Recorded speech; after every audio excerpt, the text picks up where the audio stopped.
Alhamdulillah hari ini Universitas Bina Dharma diases atau dinilai oleh tim tim penilai penjamin mutu eksternal dari BAN PT atau Badan Akreditasi Nasional Perguruan Tinggi.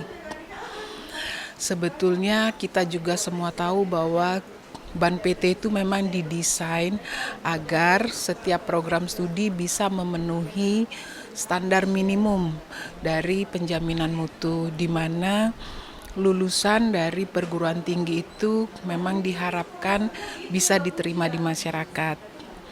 Pada hari ini tadi sudah kita dengarkan hasilnya, dan kami yakin apapun hasilnya menjadi guidance atau pedoman Universitas Bina Dharma untuk selalu memperbaiki diri ke depan.